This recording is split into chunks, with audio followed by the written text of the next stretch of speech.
नमस्कार, India news देख रहे हैं आप और मैं आपके साथ तरिनुम जहां। शेख बुलेटिन की शुरुआत करते हैं। मुख्यमंत्री अशोक गहलोत ने जयपुर के मैरियट होटल में कल कोल इंडिया एमओयू में हिस्सा लिया है और उन्होंने दीपोत्सव करके कार्यक्रम की शुरुआत की। इस कार्यक्रम में मुख्य सचिव उषा शर्मा, प्रमुख ऊर्जा सचिव भास्कर एस सावंत, केंद्रीय कोयला खान मंत्री प्रहलाद जोशी, पीसीसी चीफ गोविंद सिंह डोटासरा समेत कई अधिकारी मौजूद रहे।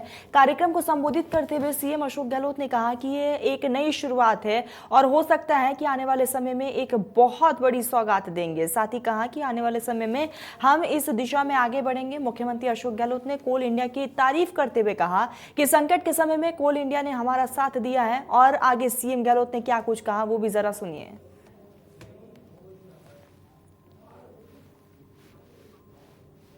कोल India Limited RVUN general company के साथ में एमओयू एक नई शुरुआत हो रही है।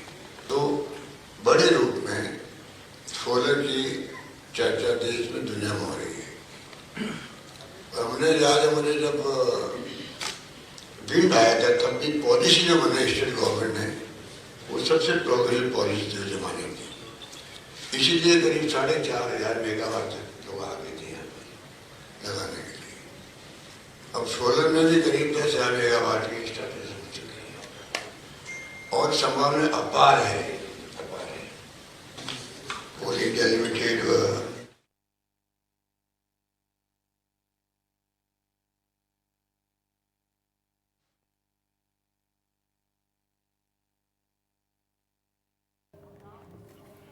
तो कोल इंडिया एमओयू में केंद्रीय मंत्री प्रहलाद जोशी भी मौजूद रहे। उन्होंने कार्यक्रम को संबोधित करते हुए कहा कि भारत पिछले 3 साल से भारत ग्लोबल वार्मिंग को लीड कर रहा है और यूएन में भारत सरकार की सोच पर चर्चा भी हो रही है। और इस दौरान और आगे क्या कुछ कहा ये भी जरा सुनिए। As you know, in the last few years, as far as this COP26, ये सब we are the leading from the front. Global warming, ये सब जो बातचीत चल रहा है, we are leading from the front. अभी भी यूएन में जो चर्चा हो रहा था, भारत का क्या है यही चर्चा चल रहा था। What is the सोच, what is the thinking, what is the approach of the government of India, Bharat का सोच के बारे में चर्चा चल रहा था। Mean the importance of India as far as this sector is concerned, renewable energy is concerned, this is being discussed in the entire world.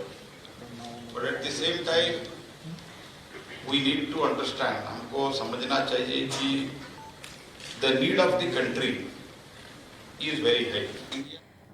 तो कार्यक्रम खत्म होने के बाद मुख्यमंत्री अशोक गहलोत और केंद्रीय मंत्री प्रहलाद जोशी मीडिया से मुखातिब हुए। इस दौरान सीएम अशोक गहलोत ने कहा कि राजस्थान में हर उद्योगपति आना चाहता है। साथ ही कहा कि हमने जो भी सोलर और विंड को लेकर पॉलिसी बनाई है वो बहुत फेमस है। वही मंत्री प्रहलाद जोशी ने कहा कि स्टेज 1 का क्लियरेंस हो चुका है और उन्होंने आगे क्या कुछ कहा ये भी सुनिए। विद्युत उत्पादन निगम ने पहली बार सोलर पार्क लगाने का तय किया है।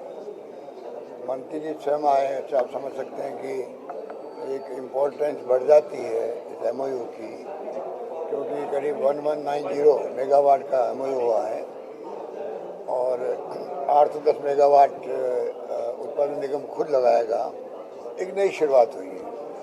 और जो मंत्री जी ने भी कहा कि जिस रूप में कोयले की प्रॉब्लम हो, चाहे वो सोलर में जाने की बात हो, सब जगह राजस्थान को इम्पोर्टेंस मिल रही है। और हमारा पूरा विश्वास है कि हम लोग जो पॉलिसी बनाई है, सोलर की हो चाहे विंड की हो, वो बहुत ही पॉपुलर है। हर बड़ा उद्योगपति आना चाहता है। हमने देखा होगा अभी इन्वेस्ट राजस्थान के अंदर करीब 70% जो एमओयू हुए हैं वो सोलर को लेके हुए हैं, विंड को लेके हुए हैं। तो उससे आप समझ सकते हैं कि आने वाले वक्त में और ज़्यादा उत्पादन इसमें संभव होगा। स्टेज 1 क्लियरेंस सब हो चुका है, इसलिए इधर के मुख्यमंत्री भी माननीय गहलोत साहब भी बात किया है, मैं भी बात किया हूं। मैं निवेदन फिर से करता हूं और उधर का छत्तीसगढ़ का एक रेजोल्यूशन करके भी मेरे पास भेजा है जो अलॉटेड माइंस है वो कैंसिल करने के लिए, लेकिन ये प्रोसेस करके हमने राजस्थान को अलॉट किया है, इसलिए हम वो कैंसिल हम नहीं कर रहे हैं। तो वही मंत्री भंवर सिंह भाटी ने कार्यक्रम को संबोधित करते हुए क्या कुछ कहा है जरा सुनिए। में राजस्थान ऊर्जा विकास निगम के द्वारा 2000 मेगावाट का हमारा सोलर पार्क बीकानेर में बनाए जाने का माननीय मुख्यमंत्री जी के निर्देशानुसार निर्णय हुआ और उसमें 810 मेगावाट क्षमता की जो सोलर परियोजना है वो राजस्थान ऊर्जा विकास निगम के द्वारा वहां स्थापित की जाएगी और 1190 मेगावाट क्षमता की सोलर परियोजना कोल इंडिया लिमिटेड के द्वारा स्थापित करने का आज माननीय मुख्यमंत्री महोदय की और माननीय केंद्रीय ऊर्जा मंत्री महोदय की उपस्थिति में एमओयू किया जा रहा है।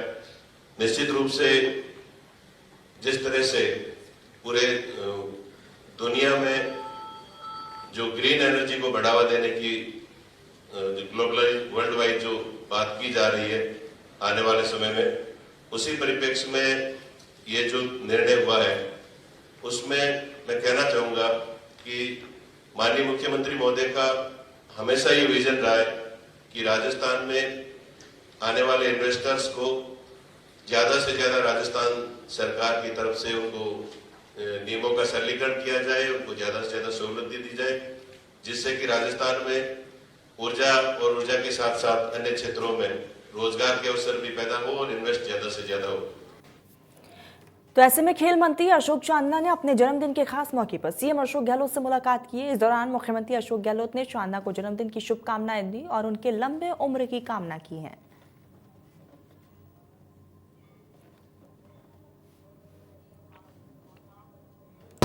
तो युवा खेल मंत्री अशोक चांदना जयपुर के चाकसू पहुंचे। इस दौरान कार्यकर्ताओं ने उनका भव्य स्वागत किया। मंत्री चांदना के जन्मदिन के अवसर पर कार्यकर्ताओं ने उन्हें 51 किलो की माला पहनाई और केक भी काटकर शुभकामनाएं दी है।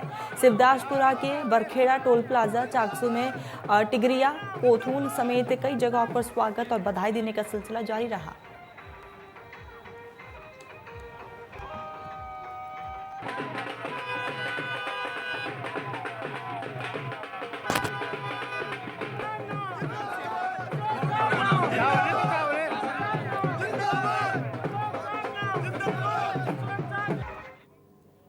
तो वही पूर्व मुख्यमंत्री वसुंधरा राजे जयपुर के आमेर पहुंची। इस दौरान आमेर के हाथी स्टैंड पर वसुंधरा राजे का हाथियों ने यहां पर माला पहनाया और बीजेपी कार्यकर्ताओं ने माला और चुनरी उड़ाकर जोरदार स्वागत किया है।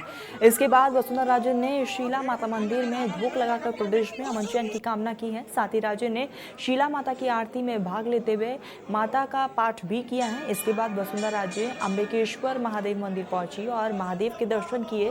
वसुंधरा राजे बीजेपी कार्यकर्ता ललित पारीक के घर भी गई, जहां पर परिवार से मुलाकात की। इस दौरान कार्यकर्ताओं ने राज्य का शीला माता की फोटो भेजकर भव्य स्वागत किया गया।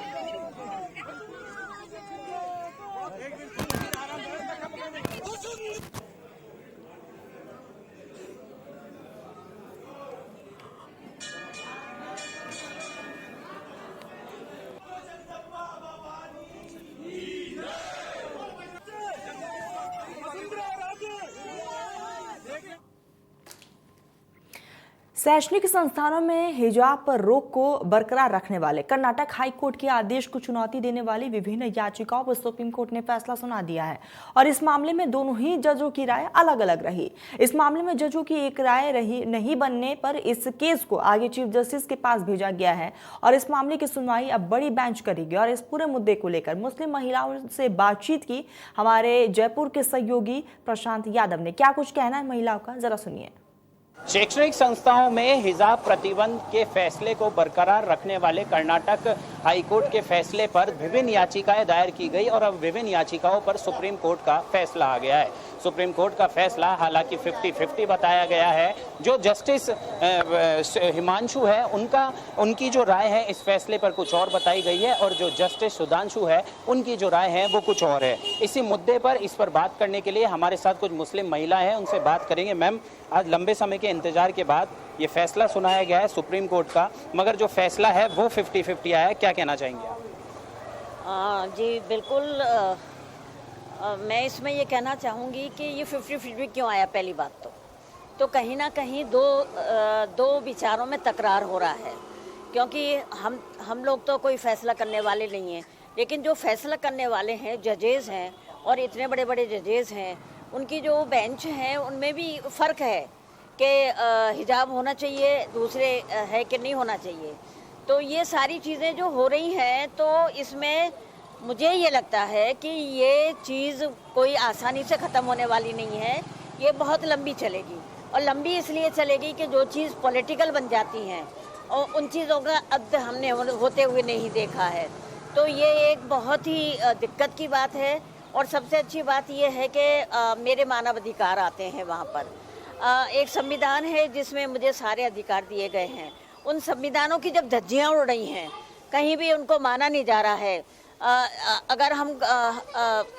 अगर मुझे मतलब ये कहते हुए थोड़ा सा अटपटा लग रहा है, लेकिन मैं कह रही हूँ, हिम्मत करके ये बात कह रही हूँ कि जुडिशरी पे जिस पे हमको यकीन था, बहुत विश्वास था, वहाँ भी कहीं ना कहीं हम लोग सोचने पे मजबूर हो रहे हैं। तो ये जो सारी चीज़ें हमारे सामने आ रही हैं, बहुत दिक्कत की बात है।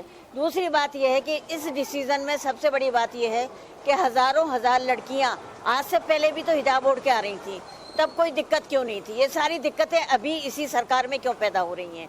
अगर हो भी रही हैं तो कहीं ना कहीं ये सोचिए कि तुम्हारे मुल्क की बेटियां जो पढ़ना चाहती हैं, किन दिक्कतों से बाहर निकली हैं, बहुत मुश्किल से वो पढ़ने स्कूल कॉलेज में आ रही हैं। बिल्कुल मैम, आपसे भी जानना चाहेंगे, आपने खुद ने पूरा बुर्का पहना है, साथ में हिजाब भी पहना है, क्या लगता है लंबे समय के बाद एक फैसला सुनाया गया, उसके बाद वो भी 50-50? बहुत दुख हुआ।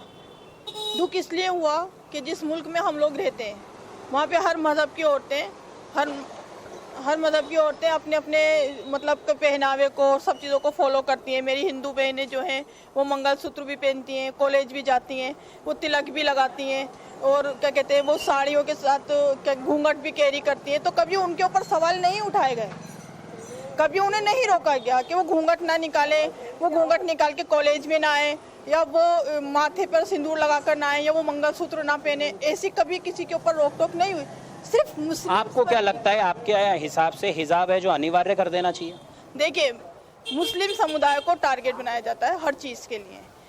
अभी मुद्दा कुछ नहीं है, सिर्फ लोगों को उलझाना है और एक तरीके का डिस्क्रिमिनेशन मुल्क में पैदा करना है। ये एक राजनीतिक वो है कि एक मुसलमान औरत के हिजाब को लेकर चर्चा शुरू हो गई और वो सुप्रीम कोर्ट तक पहुंच गई। इसकी कोई ज़रूरत नहीं थी। देखिए, हिजाब मैं पहनती हूँ, मैं इसके अंदर खुद को सेटिस्फाई समझती हूँ। अपने आप को कवर करने के बाद मुझे लगता है कि मैं बहुत अच्छा फील करती हूँ, तो मैं हिजाब पहनती हूँ। मेरी बहुत सारी मुस्लिम बहनें नहीं पहनती, लेकिन आप ज़बरदस्ती क्यों कर सकते हैं किसी के साथ, वो भी किसी एक पर्टिकुलर मजहब के साथ? कभी उन्हें गाय के नाम पर प्रताड़ित किया जाता है, कभी उन्हें हिजाब के नाम पर प्रताड़ित किया जा रहा है, कभी उनको क्या कहते हैं मॉब लिंचिंग उनके साथ हो रही है, कभी CAA NRC के साथ उनको मतलब हर तरीके से एक पर्टिकुलर एक कौम को टारगेट बनाकर परेशान कर। जी बिल्कुल, देखिए इस मुद्दे को लेकर जो मुस्लिम महिला है उनकी कई बातें हैं कि उनकी अलग अलग राय हैं, मगर अभी के लिए है जो सुप्रीम कोर्ट का फैसला है वो 50-50 सुनाया गया है। और अब जो ये मामला है ये बड़ी बेंच के पास चला गया है, बड़ी बेंच का गठन किया जाएगा, उसमें 3 जस्टिस बैठाए जाते हैं या 5, ये भविष्य के घर में है, मगर फिलहाल के लिए सुप्रीम कोर्ट ने 50-50 फैसला सुनाया है। कैमरा पर्सन निर्मल के साथ मैं प्रशांत यादव, इंडिया न्यूज जयपुर। प्रदेश भर में करवा चौथ का पर्व हर्षोल्लास के साथ मनाया गया और इसी कड़ी में जयपुर के लघु उद्योग भारती से जुड़ी महिला पदाधिकारियों ने जवाहर कला केंद्र में ही करवा चौथ की पूजा अर्चना की। और इस कार्यक्रम में लघु उद्योग भारती के प्रदेश उपाध्यक्ष अंजू सिंह और जयपुर इकाई की अध्यक्ष सुनीता शर्मा मौजूद रही।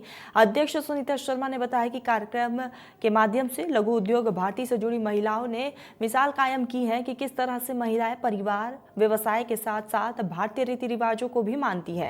इससे सामाजिक तौर पर संदेश जाता है कि महिलाएं सभी कर्तव्यों को अच्छे से निर्वहन करती हैं, चाहे फिर वो व्यवसाय हो या फिर परिवार हो या फिर सामाजिक दायित्व हो।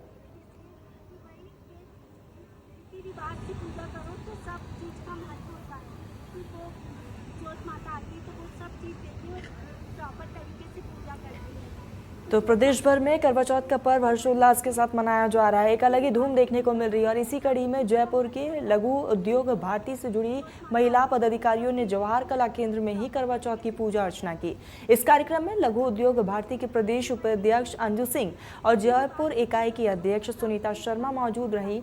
अध्यक्ष सुनीता शर्मा ने बताया कि कार्यक्रम के माध्यम से लघु उद्योग भारती से जुड़ी महिलाओं ने मिसाल कायम की है कि किस तरह से महिलाएं परिवार व्यवसाय के साथ साथ भारतीय रीति रिवाजों को भी मानती हैं। इससे सामाजिक तौर पर संदेश जाता है कि महिलाएं सभी कर्तव्यों का अच्छे से निर्वहन करती है, चाहे फिर वो व्यवसाय से जुड़ी हो या फिर परिवार से या फिर सामाजिक दायित्व हो, कहीं पर भी महिलाएं पीछे नहीं हैं।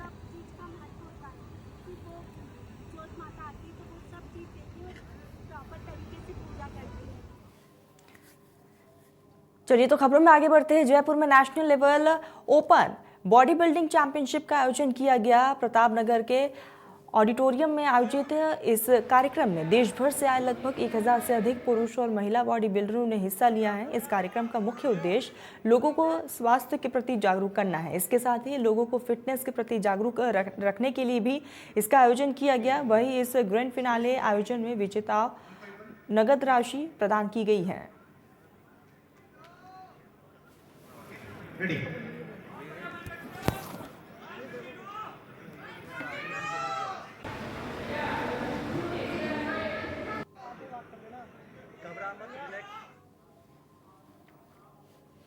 जयपुर के ट्रांसपोर्ट नगर में ई रिक्शा वेलफेयर एसोसिएशन द्वारा प्रेस कॉन्फ्रेंस का आयोजन किया गया। इस दौरान ई रिक्शा को जोन वाइज बांटने का मुद्दा उठाया गया। वही इस मुद्दे को लेकर एसोसिएशन के पदाधिकारियों और ई रिक्शा चालकों ने ट्रांसपोर्ट नगर में जोरदार विरोध प्रदर्शन किया और नारेबाजी जाहिर की। एसोसिएशन के अध्यक्ष ने बताया कि परिवहन विभाग और यातायात पुलिस द्वारा ई रिक्शा चालकों को जोन में बांटने से गरीबों की रोजी रोटी छीन जाएगी।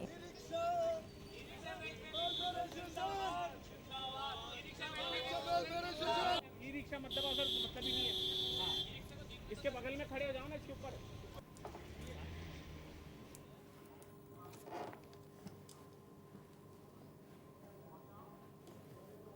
जयपुर के रेनवाल में गांधी राजकीय उच्च प्राथमिक विद्यालय में सैकड़ों छात्र विद्यालयों के मेन गेट पर ताला जड़कर बैठे रहे। दरअसल छात्रों का आरोप है कि प्रिंसिपल आए दिन फेल करने की धमकी देते रहते हैं। प्रिंसिपल शिक्षकों को बेवजह परेशान करते रहते हैं और हमें शिक्षकों के खिलाफ बोलने के लिए मजबूर करते हैं। छात्र प्रिंसिपल को हटाने की मांग पर अड़े रहे और वहीं इस प्रदर्शन में स्थानीय पार्षद भी शामिल हुए।